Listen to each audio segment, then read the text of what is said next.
Hey, today is video challenge day 27th. I want to do a quick video about emotional education. I chose this topic because emotional education, I believe, is very important. When I was in school, we never learn about how our emotion works and how is it tied to our feelings and how is it tied to our actions and our reality.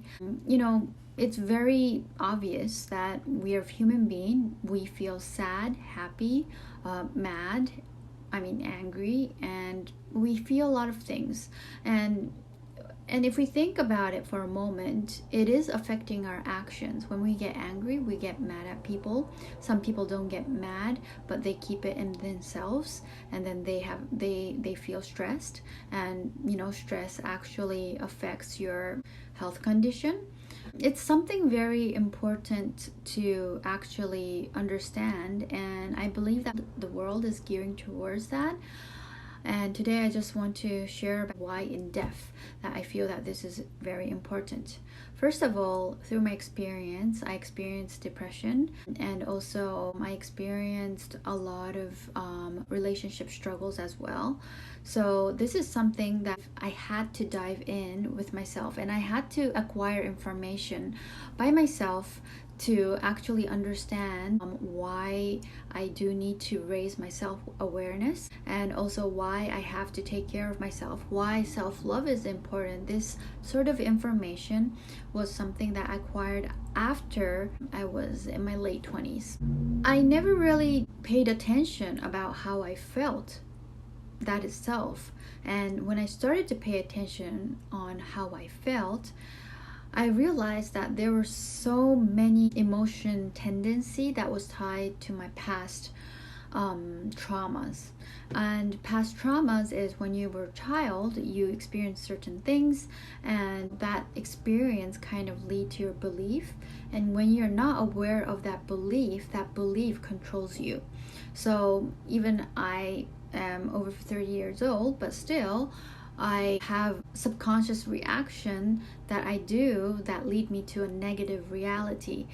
And when that happens, I feel really, really sad. I feel bad about myself. But then when I reflect on it, sometimes, I can realize that, hey, this experience was tied to my past emotions, and I just mentally go there and try to heal that part. That's when I realize I don't have to be trapped in this cycle all of the time. I believe to be more self-aware about yourself, and there's a lot of way to do it.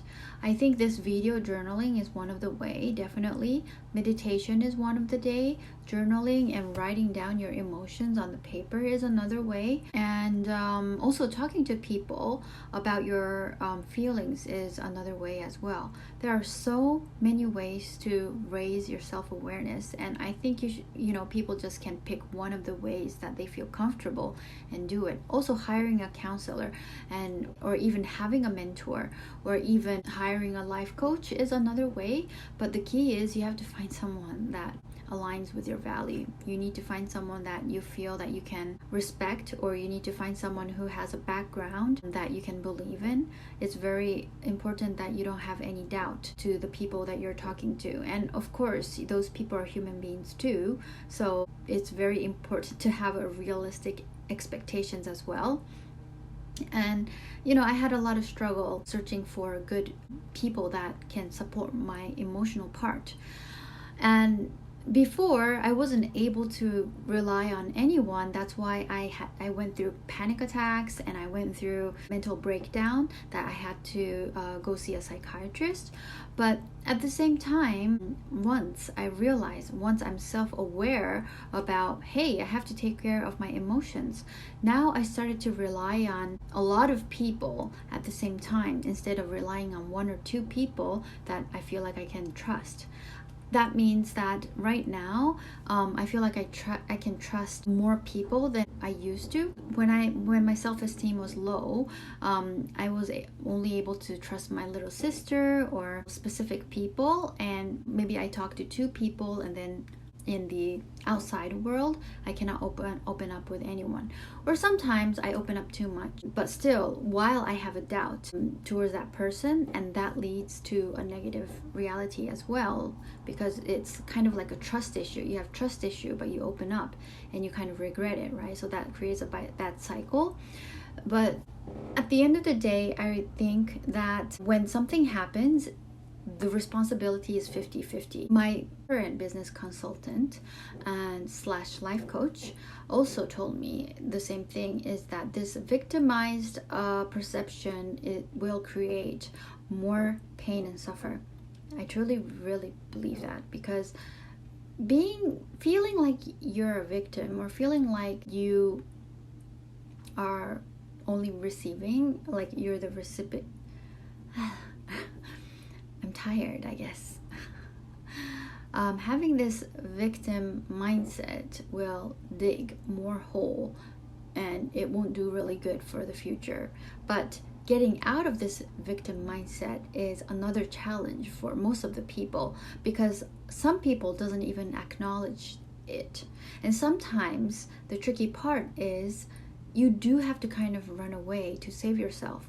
When people are close to, really, when they're on the edge, sometimes they do need to convert to that victim side and rest in order to come back to the society or into the positive cycle. So you cannot really define, there's no one way answer to this, but one thing that I can say that we all can learn from any age, and we all can output what the resonating message to you, and even talking about that, even writing about that kind of action is actually self-love, because it is all about understanding yourself, paying more attention to your feelings, so that you can be more self-aware. And then by knowing yourself, having interest in yourself, you'll definitely have more empathy towards the other person as well. I'm gonna go to bed now, and I'll see you tomorrow, and I'll try to do my video a little bit more earlier when I have energy. Bye.